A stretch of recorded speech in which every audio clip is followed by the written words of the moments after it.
in your case, what you just did, I literally don't see a way it can help. So when you say it's just in case, I say a waste of time. Was that rude? I'm sorry. I'm just like... Hey guys, welcome to Us in the Middle. This is episode 7. I'm Chau, your co-host, and this is Ian, who thinks The Last Jedi is still awesome. Oh my god. Yeah. Bro. I still love you. For the last time. I still love you. Okay, that's fine. You know what? Is that okay? I'm going to go cry in the corner. Don't cry in the corner. I can feel myself tearing up right now. What?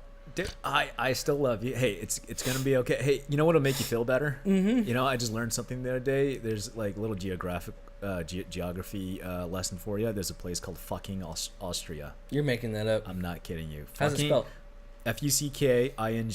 Really? I'm not shitting you. Like, I'm looking at it right now, dude. Why? Like, I don't know. I was curious. So when you type in fucking in Google, what comes up? I I wouldn't Google that, chat. No, don't Google the Austria part. Just fucking videos, xvideos.com. There you go. Xvideos. Yeah, now we're promoting a porn site. I'm not promoting. I'm just saying I like it. Yeah, there's fucking Austria. So there's like it's predominantly Catholic. Okay. You know, so you got a fucking Catholic church. Really? You got a fucking school. You know, let's see what else we got. We've got let's see what the fucking population looks like. You're enjoying saying that. Right? I am actually. It's an old fucking Germanic town that dates back to the 6th century. I'm just using it as excuses to say it. Yes, you are. Yes, fun? Absolutely. It's fun. I like this. Why are you looking at me like that? It's a bizarre train of thought that you're doing right now. I don't know. 2 hours later. That's what I mean. Like, you're like, oh, look at this city. Oh, look at this one. It's like, I feel like I'm shopping for a house. Yeah, in the most bizarre place possible. Yeah. It'd actually be pretty great. Well, I mean, come on. Like, if you had a house in a city called Dildo, mm-hmm. or fucking, mm-hmm. it's like, hey, you want to check out my fucking house? Mm-hmm. That'd be a good thing. I mean, how many people do you know can honestly say that? Well, I also feel like that joke would run tired pretty quick. Like, that's what she said? Yeah, well, I mean, that's what she said is always a classic, but, you know. No, I don't think... Well, I would say it would worn out as welcome, and then, like, at some point, the pun will have to find its way back. I could see myself getting tired of it really quick. You think so? I think so. I guess it's kind of like eating the same it's thing good for, every like... day. Yeah, exactly. Like, occasionally, I guess, but I don't know. I could see myself being bored telling people. No, I don't think so. I would just be like, this is my house. I no longer call it the fucking house because that was okay, fair boring enough. now. Fair enough.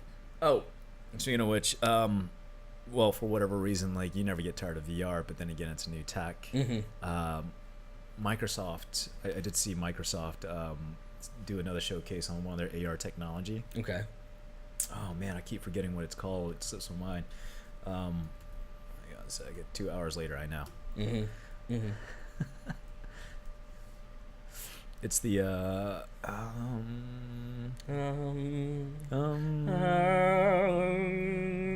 HoloLens 2. Yes, I did see that. Yeah, did see that. It's also more expensive than the last one. Yeah, by far. It's $3,200. Mm-hmm. I mean, they're not going to sell it to. Well, that's for like the. It's not. It's not for. It's still not ready for regular average day user. Well, I think there were 2, if I remember. There was one for developers and one for the consumers. The one was actually still a prototype. Was it? Yeah. Okay. Yeah, that's why it was for developers. Okay. And then you had the 2, which is going to replace mm-hmm. the HoloLens 1. And, you know, obviously they've made massive improvements. Unfortunately, the cost hasn't been scaled to a point where you could, you know, at the $300 price point to where anybody can use it. But a lot of things that I saw, educational uses. Yeah, definitely. It's going to be a big one. Mm-hmm. I mean, what if, not that I'm going to scare anybody, because mm-hmm. everybody's going to be like, oh no, my job. You know, if you're able to have, you know, when your kid mm-hmm. is able to put this thing on and now you're in class, you don't even have to show up physically to a building, mm-hmm. you know, mm-hmm. and this information can be fed off to your child via the network. Right. You know how much money that would save? Yeah. You know? Yeah, and I saw Facebook demonstrating a technology a couple weeks ago, or last week maybe, where they were trying to use the most realistic avatars they could. And so they were basically 3D scanning people and using that in VR. So they have like eye tracking and lip tracking and stuff. And so when you're standing there talking in your headset and stuff, your 3D model that looks almost exactly like you is doing the same movements and stuff. And it's pretty creepy. Like they did a side by side of the real person talking and the avatar talking, and it looks almost identical. So that's pretty cool. Well, because like the HoloLens does exactly that on a collaborative scale. So say like if I had one, you had one, you would see my avatar, and then I would see your avatar, and we're at a distance. Here's the other cool thing is like on a collaborative standpoint, say like you wanted to send me files, say like you and I were working on a film project. Well, you can pull up a whole entire board and show me like a storyboard and walk me through your process. See, that's pretty cool. You know, and it's really wicked how the data pulls up and how it integrates, you know, not only just, you know, visually on a gamified perspective, but through your mobile device. You can literally just take your images and just pop them in. That's really cool. And I thought that was phenomenal. Now, in practice, I mean, again, like they just release this, so once it hits the network, like, does the infrastructure? Yeah. You know, what's the lag time, the latency, and just the I assume the amount of apps that are even on there are very, very limited. Oh yeah, it's new.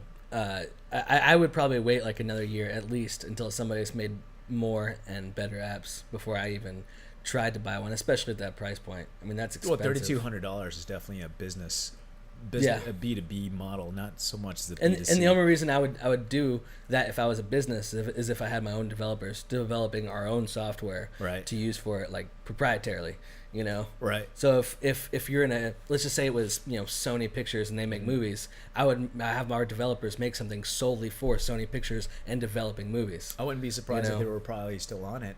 Yeah. You know, the one of the things that, you know, I was also seeing is not just from an art's perspective, you know, like I think in the first episode we were talking about like one of the big applications is engineering, architectural designs, and, you know, you can pull your files in there.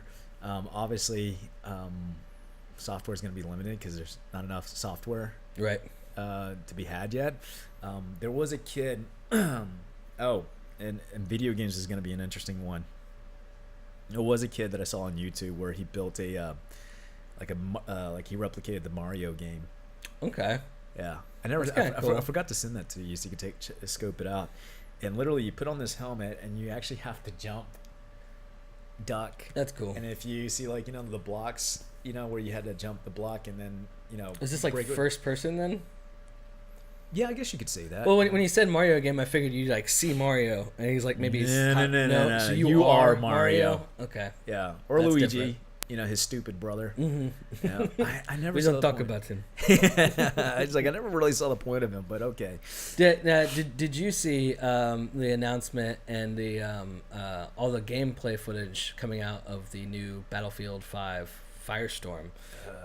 It's their battle royale. I mode. know. Yeah. So yes, you saw it, or you don't want. You have no interest. I have no interest in seeing it. Really? It's. I mean, again, I've always been, for the record, oh God, you're gonna make me. I don't even know if this is it anymore, but honestly, it looks very fun to me. And the main reason why is because I'm actually really good at Battlefield. Well, not really good. I'm good decent. at Battlefield. I'm decent. I'm good at I get by a lot better than I do at like. Wait, do you try to play the game solo? No, I mean I have my people. Okay. Yeah, I was about to say. I have my people. It's like you don't treat this like Call of Duty. Yeah, I'm not good at the solo stuff, but when I'm with my boys, we always like we're 1 and 2, 1 and 2, we're 1 and 3. Sometimes I'm down here. Sometimes, dude, you can get by with just, you know, you and a buddy. Yeah. You know, I mean, you gotta cover a lot more ground. But that's kind of why I like it, is because I'm already so used to the game play and the game style that just adding battle royale mode now doesn't seem that difficult to me, and I feel like I would pick it up really fast. And I just love the way Battlefield plays. And so to see it in a battle royale setting, I'm like totally down with. I think that's awesome. I don't know. I've always been a Battlefield fanboy over Call of Duty any day.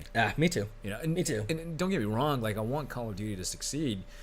It's just that my interest was lost after, I don't want to say Call of Duty Modern Warfare 3, but I think after Black Ops 2. Okay. When I lost interest, because the Black Ops 3, when it came out, I wasn't thoroughly impressed. And it was a futuristic one, wasn't it? Black Ops 3? I don't know. What was the one with Kevin Spacey? Oh, that's it's not Advanced Warfare. That was the... Might be Advanced. No, it's not. No, it was...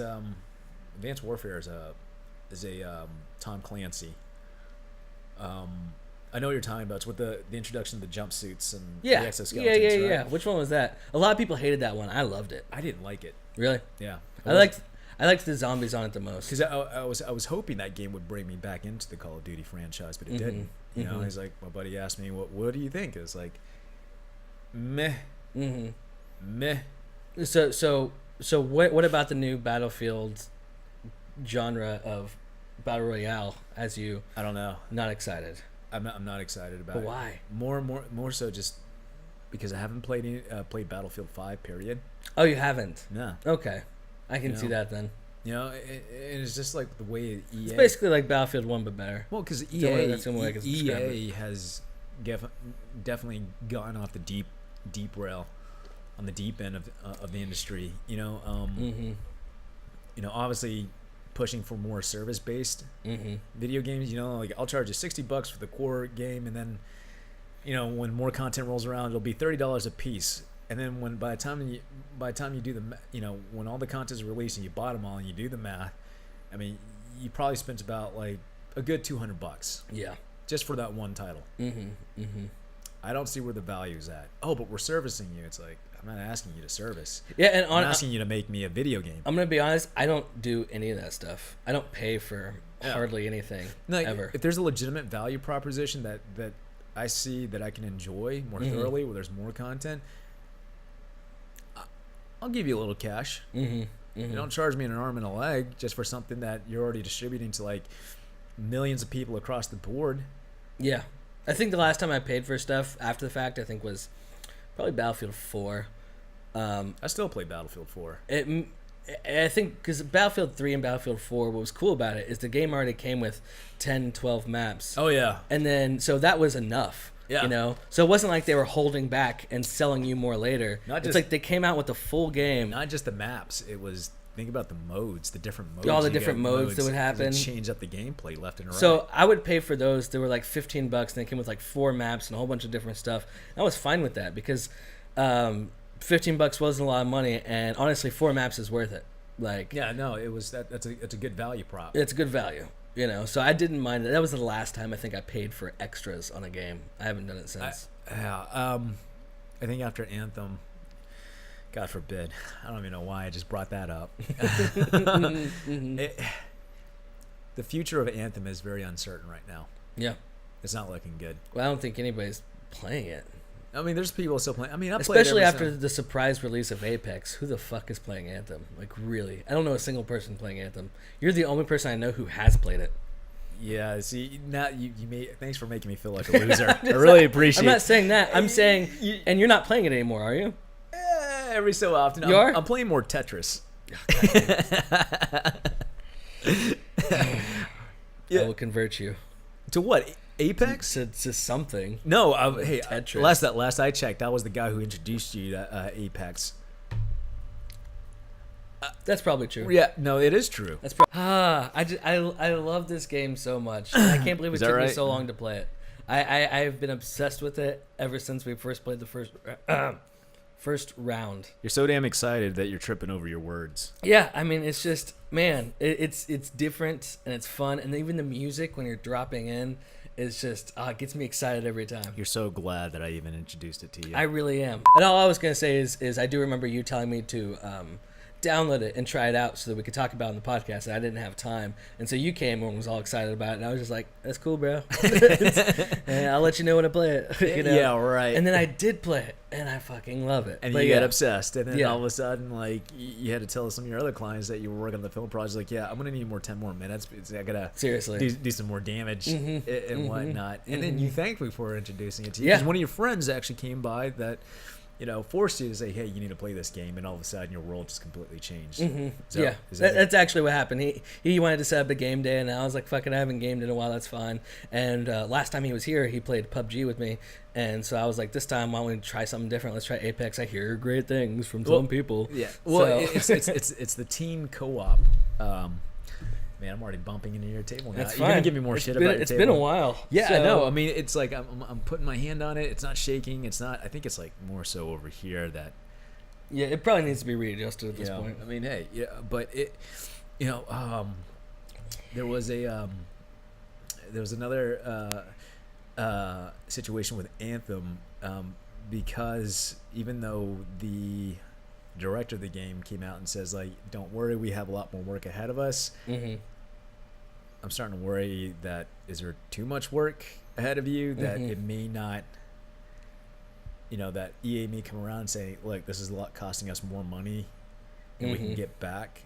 We're going to go ahead and shut it all down. See, I would hope not. I would hope they would at least, kind of like No Man's Sky, the developers of No Man's Sky. Yeah, they got all that flack and all those refunds, and just because the game wasn't complete when it came out.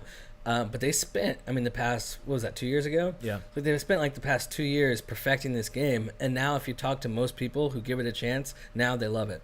It's now the game that was basically promised from the beginning. It took 2 years. It kind of reminds me of, I don't think you kept up. Did you ever follow No Man's Sky situation?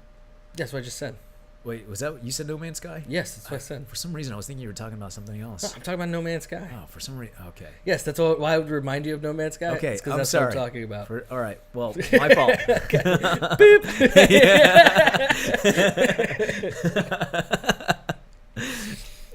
But I actually bought No Man's Sky recently because it was like on sale or something. For how much? I think like $30 or something. So, are you able to see people like online and you can join on? I haven't done it yet. I was trying to get past, because you got to do this intro. Oh, yeah. And the game is really fucking hard. It's a lot harder than I thought it was. So, in what sense? It's survival, just in general. I would die before maybe 10 minutes in the game, like every time. I actually had to turn down the difficulty, I think, to even. What were you playing it at? I think I was playing it normal. Wait, normal? I'm serious. Like you spawn into the game and you're instantly dying. Your health is going down like this. Well, a little bit slower than that, but that's basically it. So you got a few minutes to figure out what's going on. And they don't really tell you. They're like, oh, collect some of this and you can refuel your this. But it's like, that's all the way across the fucking map. I'll run to it, sure, I guess. By the time you run to it, you're dead. I'm starting to wonder. And that would just happen. I'm starting to wonder, like, maybe the solution's a lot more simple than you would think, and then you find out that the solution's there. And then it's like, wow. I Googled it to see if that was true, and it's not true. It's legitimately just that hard of a game. Oh, wow. It's that hard. So I had to turn the difficulty down and it's still hard, even with the difficulty down, but it's at least doable. I will now not die before I reach the resources. Like, and that's another problem, is they do this to you before you've even learned the controls, learned how to harvest items and stuff like this. Right. So, you die before you even get your bearings. It's a little bit crazy. So I've only gotten a little bit past that. Right. So and it was almost too much for me. So I've kind of stepped back a little bit. But once I gear up again, to try it, I'm gonna see about the multiplayer and the base building and stuff. Because they were saying that. Because I remember like the initial pitch was, quintillion chance that you'll run into somebody. I think. Yeah. And I'm kind of rolling my eyes like, okay, sounds like a cool concept. Agreed. You start getting a little. It sounded really cool at first, but then you start to dive into it. It's like, so it was a lot of bullshit coming out. Yeah. Their whole advertising campaign, their whole marketing was bullshit. Everything they ever said about that game, things you could do or things, the way it was built, etc., it was all a lie. All of it was. Yeah. And so people were rightly pissed. Which is, and there's nothing wrong with that. But what I do like about it is that they fixed most of it by now. Like, they actually stuck with it. Yeah. They stopped talking. They stopped doing it, and they just got to work. Yeah. Put their head down, and they got to work, and they fixed it. So, congrats for them. Yeah. Now we got to get Anthem. Yeah. See, that's what. So circling back to Anthem. Yeah. Hopefully that's what they do. I'm worried that because EA is so much bigger than these other guys were, that maybe they don't care about it like these other guys did. Right. Because EA right now has got DICE, BioWare. What other studio do they have? They have everything. They're fucking huge. Because they have, I forgot the developer for Apex, because it's EA. Yeah, whoever made Titanfall, right? Yeah. Who's that? I forgot, but they made it, and it was crazy because they made this game a success without the approval of EA. They said, "Fuck it, we're just gonna do it."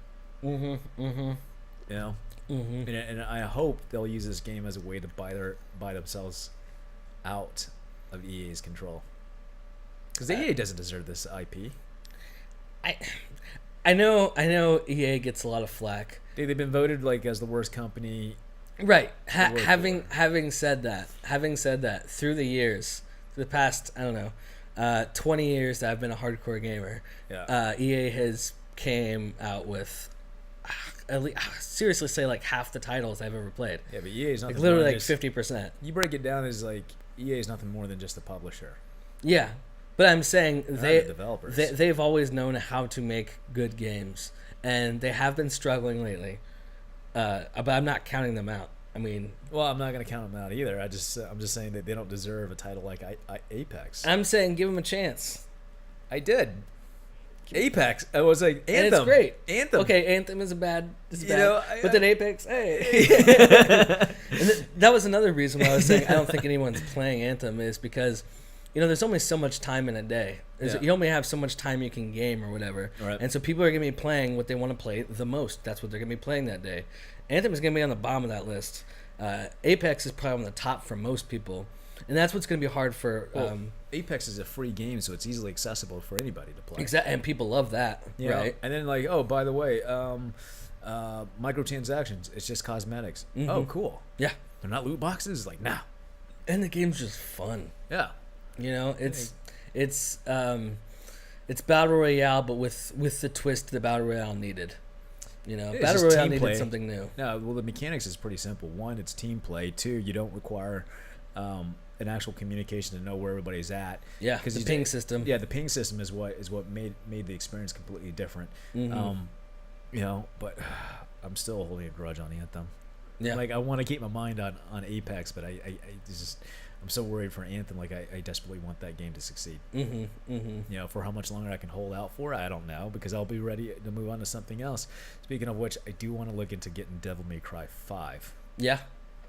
I missed the quick gun sword slinging action. I never played in the Devil May Cries, but my friend Chris, he was really big into them. Yeah. So I've seen them play it quite a lot. But that game always, I really liked the, I guess maybe the fighting style, the jumping around and the guns and like you're like in the air like. That's Japanese. That's always the Japanese gameplay. Yeah, the Japanese. They're always over the top. Bigger explosion. Cute girl with big sword in a swords. Oh, I thought you were gonna say. Yeah. Well, she's always gonna have big boobs. Yeah. Did you hear about Google coming into the game industry? Yes. The Stadia. Yeah. That's gonna be interesting. I like the concept of if people haven't seen it, they're basically it's gonna be a cloud-based gaming streaming service. Yeah, it's a cloud-based like everything. Here's the thing. Okay, so I believe the PlayStation has. Yeah, they do. It's like I was talking about like in as far as like processing power, it's like a 4.6 teraflops, and then the Xbox One is, I think like 8 point or 6 point something 6.4 teraflops in processing, and then they said like, oh well, our streaming service is 10.2, and I'm thinking, wow, okay, and I'm thinking in my head like, careful, don't pull a don't pull a no man's land stunt, making promises you can't deliver on. And again, I'm skeptical. I'm skeptical as well. Because we've seen these type of things in the past, and they're never as cool as they claim. Yeah. They always have super latency issues. Yeah. And it's never really been playable. And I like the idea that you can take a controller and then pop it, like, because they have a proprietary controller you can get. You can use like whatever device that you currently have, so it doesn't require an additional new device. So I see where the value proposition is coming from. I have two concerns. Obviously the latency of the streaming. The big kahuna concern is privacy. Okay. I mean, come on, it's Silicon Valley. I mean, Facebook just recently got hit with a criminal lawsuit by the federal government, the U.S. federal government, on privacy issues. It's another conversation, but I won't dive into politics too much. But but real quick, they are losing like a large chunk of a large sizable of their demographics, mostly millennials and Gen Z, are like leaving in droves, just due to the privacy. Because I think Mark was pitching a more focused privacy policy. Okay. I'm not sure what that means. So how does policy work into this Google thing? I don't see. Well, think about it. I mean, you're sign, gaming. Well, we sign a privacy policy with PlayStation. Okay. And then Steam, and then Xbox has their privacy policy. And they all differ from each other. I don't know what the details are. I don't read it. Yeah, I don't read it either. You know, like, we can use your information. Here's the problem. What's your concern with this one in particular, then? What's Google? Selling your information to third parties. Just because it's Google? Well, they've been doing it before. That's why you get all the AdSense and whatnot. That's part of it. You know, with that that's been a trend for the past 20 years. They've been in existence. Mm-hmm. You know, Facebook getting hit with a federal indictment. Mm-hmm. It starts to raise questions of like, all right, if they're doing it, what are you doing over here? Right. You know, because it requires a clear consent from the user. Okay. Well, nothing's really clear, is it? Mm-hmm. Mm-hmm. You know, if I really expressly gave you permission to do so, mm-hmm. then why are you doing it? And then plus that, Facebook has struck a deal with several third-party companies about giving, like, literally letting these people peek into their users' database. I'm not just saying profile, but your messaging. See, I don't like that. You see where that line just crossed? Mm-hmm. Right there. It's like, all right, you can peek at my profile picture, right? Whatever. Mm-hmm. Oh, but you want to know what my communications lines are? Yeah, I don't like that. Yeah. Like, I've always assumed anytime you have information on the internet, mm-hmm. that a lot of people are going to have access to it, and so what, you know. But the idea of your personal messages being available to, I guess, whoever pays enough money, I don't like that. Because, like, I don't like that at all. Because Mark Zuckerberg just lost 2 CFOs. They stepped down at the exact same time for the reason that they had disagreements with Mark. That should already raise a red flag. Right. And then, because, like, one of the CFOs was the creator of WhatsApp. Okay. Who's big privacy. He's big on and WhatsApp. Yeah. Like, he's like big on privacy. So, you know, like, if he steps down, and then the other CFO stepped down because they had an agreement that they disagree with Mark on mm-hmm. his approach mm-hmm. to privacy, that should raise some concerns. It's like, yeah, look, they're looking out for us. Yeah. Like, I don't agree with this. I mean, now granted, even though they're losing users, their Instagram base is growing. Mm-hmm. And again, 15 million is still a small amount compared to the worldwide use of Facebook. Yeah, Facebook is still the biggest. Yeah. It's a giant. Yeah. Yeah. But the U.S. has a culture of valuing privacy. Mm-hmm. You know? Mm-hmm. Some people are just a little bit more narcissistic than others, so they'll just like, hey, look at me, you know, mm-hmm. like, I'm taking a picture in the bathroom of myself. Mm-hmm. I look good, don't I? It's like, yes, you do. You can stop now. I get it.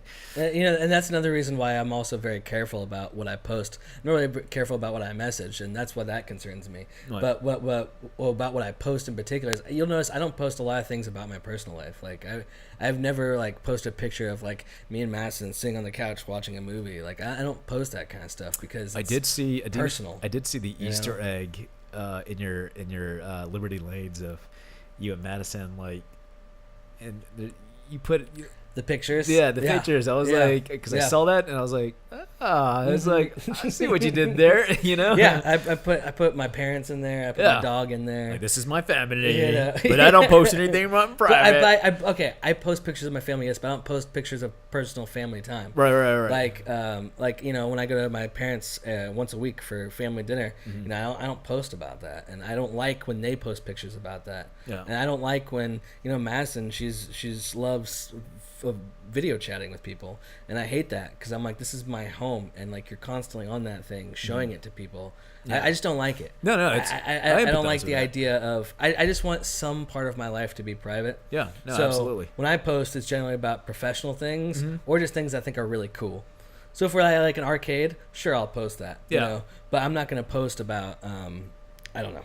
It's definitely a case by case scenario. You know, like my idea of privacy is going to be completely different than yours. Like I don't post anything. Let's see. I don't know, what do I not post? I just post a lot. Like most of my posts are usually whether I'm filming something or playing a video game, but like who gives a fuck about me playing a video game? Yeah.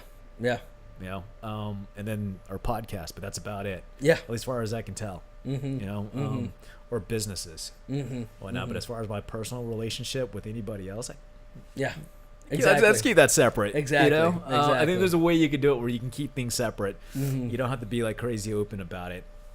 I mean, I don't know where. It's going to be interesting to see what the next 10 years is going to look for social media technology. You know, like Snapchat. You know, which is like, you know, you post a video, it disappears forever. Like they don't hold on to it. You know. So they tell you. Yeah. What if that was the big story? Like next month, like Snapchat secretly stored all this stuff and it got hacked. And like I wouldn't be surprised. I wouldn't be surprised. But they're like, well, we had no idea it was storing all that information. Well, you know? Hopefully we won't disappear, you know, completely. But we're gonna have to wrap it up because that's the end of our show. That did kind of go by a little fast, didn't it? Yeah, I think we ran a little bit long too. Oh well, we were on a roll. I mean, so much going on, especially these next few weeks. Gonna be interesting. Guys, if you haven't subscribed yet, please hit that subscribe and the bell icon. You can follow his finger. Again, he's going to guide you to that, and he likes the finger stuff in midair. I'm Chau, checking out. See what I do with the bean. You guys have a good night, and we'll see you next week.